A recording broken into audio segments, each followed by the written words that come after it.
Dear students, welcome to the part 3 of module 3 topic decision trees. In the previous lecture, we seen what a decision tree is. Decision tree is a machine learning algorithm which is used for classification purposes and it comes under the supervised learning category. Decision tree follows a tree-like structure where it is having a root node, leaf node and some internal nodes are there.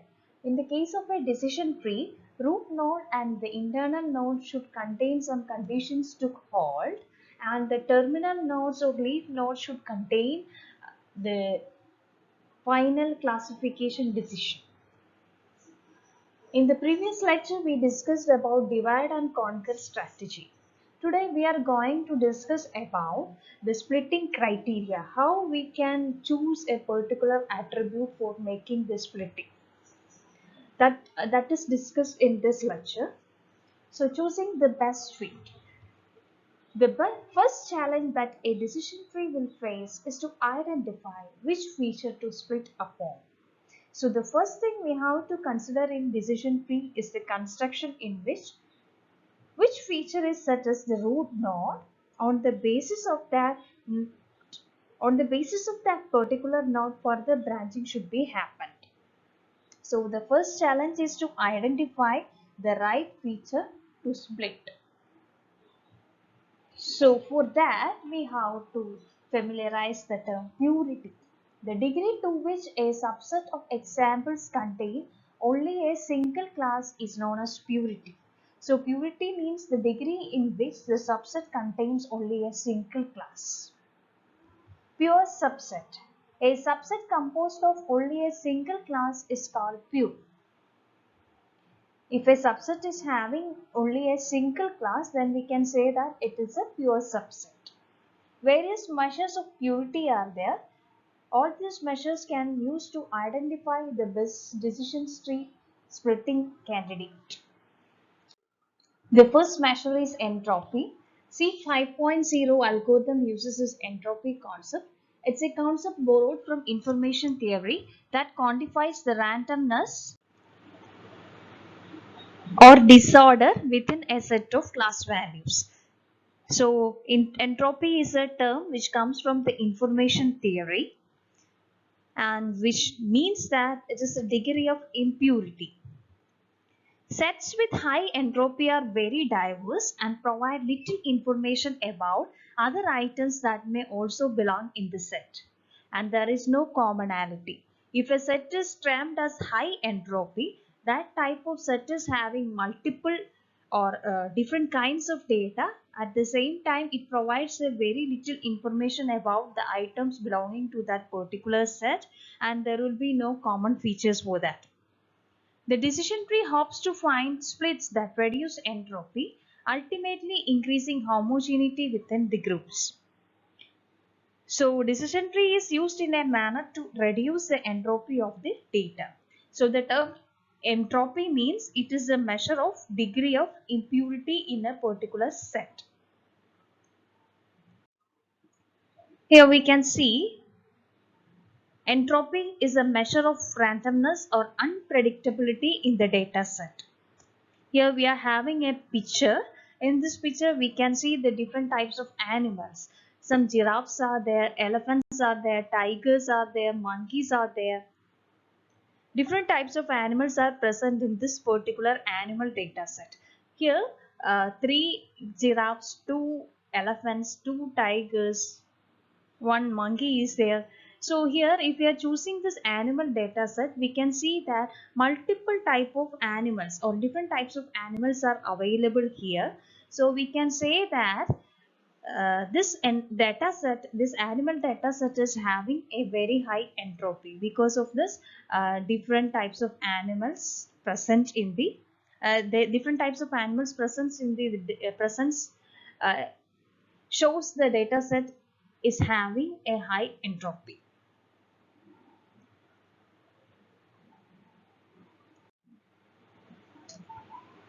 So how this entropy of a data set can be calculated? Entropy of S can be found out as, which is equal to sigma I equals 1 to C minus of Pi log 2 of Pi. Here we can see what is this terms. S means the segment of the data, that is the data set itself. C means the number of class levels we have to consider. And Pi means the proportion of values falling into class level I. We can see an example, then only it will be much more clear. This entropy measure, it's measured in terms of bit. Bit is a unit of entropy. If there are only two possible classes, entropy value can range from 0 to 1. And for n classes, the entropy value ranges from 0 to log n to the base of 2. In both cases, the minimum value 0, that is, the sample is completely homogeneous. So entropy value 0 means the sample is of same data. The sample is of similar data. And that means the class is homogeneous. Maximum value means that the data are as diverse as possible and there will be no common factors for the data. That can be termed as the maximum value for the entropy. No group has even a small plurality. So entropy is measured in bins, and if two classes are there, entropy falls in a range from 0 to 1. For n classes, the entropy value is 0 to log n to the base of 2. In all the cases, 0 value means the set is homogeneous. Maximum value means each case is different and it can be calculated by the previous equation. The entropy can be calculated as sigma I equals 1 to C minus of Pi into log Pi. Here we are having an example. Here we are having a partition of data with two classes and we are having 60% of the data belongs to red category and 40% of the data belonging to white category. We have to choose the entropy for that particular data set. So we are having a data set of 100 items. Out of that, 60 belongs to red and 40 belongs to white. So entropy can be calculated as the percentage of red into log that percentage value minus percentage of next class into log of that percentage. So 0.6 into log of 0.6 minus, so minus of 0.6 into log 2 of 0.6 minus 0.4 into log 2 of 0.4. We get a total of 0.9709. So we get an entropy value 0.97 for this particular data set. This means that entropy is somewhat high because one type of data, red data is 60% and white data is 40%. That is why we get a entropy percentage of 0.97. We can examine the entropy for all the possible two-class arrangements. If we know that the proportion of examples in one class is x, then the proportion in the other class is 1 minus x. For the binary classification arrangement, if we know that the proportion of examples in belonging to one class is x, then the proportion of other class is 1 minus x. Using the curve function, we can then plot the entropy for all the possible values of x. We will see the corresponding plot. So this is the plot value entropy for two class classification. Entropy ranges from 0 to 1. 0 means that the set is homogeneous and 1 means that it is of maximum entropy. So as illustrated by the peak in entropy at x is equal to 0.5, a 50-50 split results in the maximum entropy. As one class increasingly dominates the other, the entropy reduces to 0. If you are choosing 50%, S class is 50% and no class is 50%, then we can say that at that time the entropy reaches its maximum, that is one value. If x class is 50 and y class is 50, then we get the entropy as 1. If the total 100 data is belonging to X category, we get an entropy as 0. Likewise, the entropy is happening. So as one class increasingly dominates the other, the entropy reduces to 0. Then another measure related to this splitting node is information gain. Information gain for a feature f is calculated as the difference between the entropy in the segment before the split S1 and the partitions resulting from the split S2. So information gain f can be calculated as entropy of S1 minus entropy of S2. So information gain is another type of measure which can be used in decision trees to make the node splitting. It can be calculated as the difference between the entropy before split and after split, and it is expressed in the equation like this. Information gain is notated by the letter F, which is equal to entropy of S1 minus entropy of S2. S1 means the entropy before splitting and S2 means the entropy after splitting. Here you can see that information gain is a measure of decrease in entropy after the data set is split. Here you can see the previous animal diagram. Here if you are choosing the whole data set, we can say that the entropy is very high because it consists of different kinds of animals. Now we are going to choose this particular data set on the basis of a condition like color is equal to yellow. Color is equal to yellow, we get giraffes as well as this tigers on one side, and on the other side we can have elephant and monkey. Then if the height is equal to 10 or if the height is greater than 10, likewise we can make further split. So if it is greater than 10, we get the giraffe group. If it is less than 10, we get the tigers group. For the non-yellow color, we make the split based on the height. If the height is less than 10, we get the monkey category, and if the height is greater than 10, we get the elephant category. So if you are looking the whole data set, full data set, if you are looking at the top diagram, we can say that the entropy is high because multiple type of animals are there. If we make a split on the basis of color, after the splitting, we can say that the entropy of the previous set is reduced because the set size as well as the diversity and the set reduces, so that we get a lower entropy. Then further split is happened.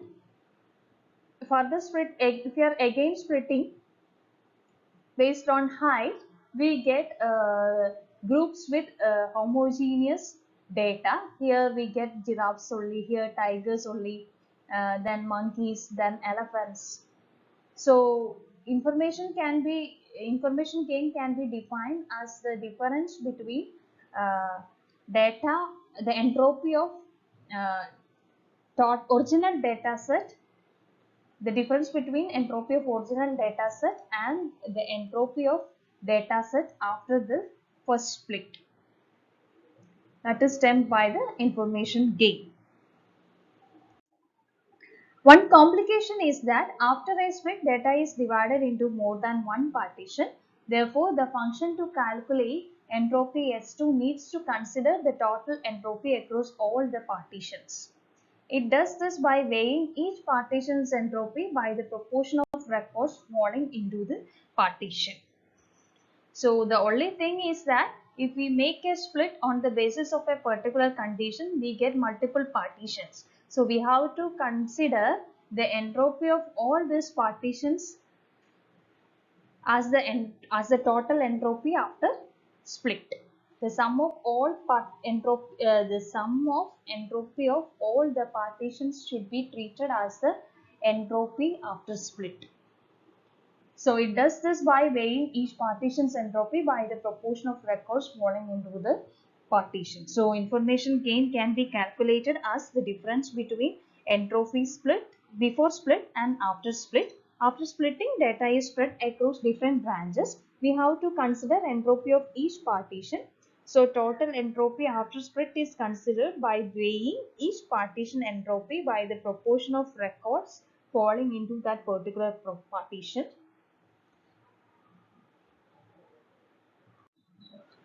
Then the total entropy can be calculated as entropy of S is equal to sigma I equals 1 to n Wi into entropy of Pi. That is, total entropy resulting from a split is the sum of entropy of each of the n partitions weighted by the proportion of examples falling in the partition Wi. So here it means that if you are having multiple partitions, we have to take the entropy of multiple partitions together with the number of elements present in that particular partition. Higher information gain. The better a feature is at creating homogeneous groups after a split on this feature. If higher information gain is there, then this feature can be chosen for split. Information gain is equal to 0. There is no reduction in entropy for splitting on this feature. So information gain, if the information gain value is obtained as 0, then we can say that there will be no reduction in entropy after splitting based on that particular feature. On the other hand, the maximum information gain is equal to the entropy entropy prior to the split. This would imply that entropy after split is 0, which means the split results in completely homogeneous groups. So the point regarding to this is, if higher information gain is there, then we can say that this feature can be chosen for splitting the decision tree. Information gain is equal to 0 means that this feature splitting will not create any entropy change, or if we split, it produces only homogeneous groups. Hope you understood the basics of entropy and information gain. Thank you.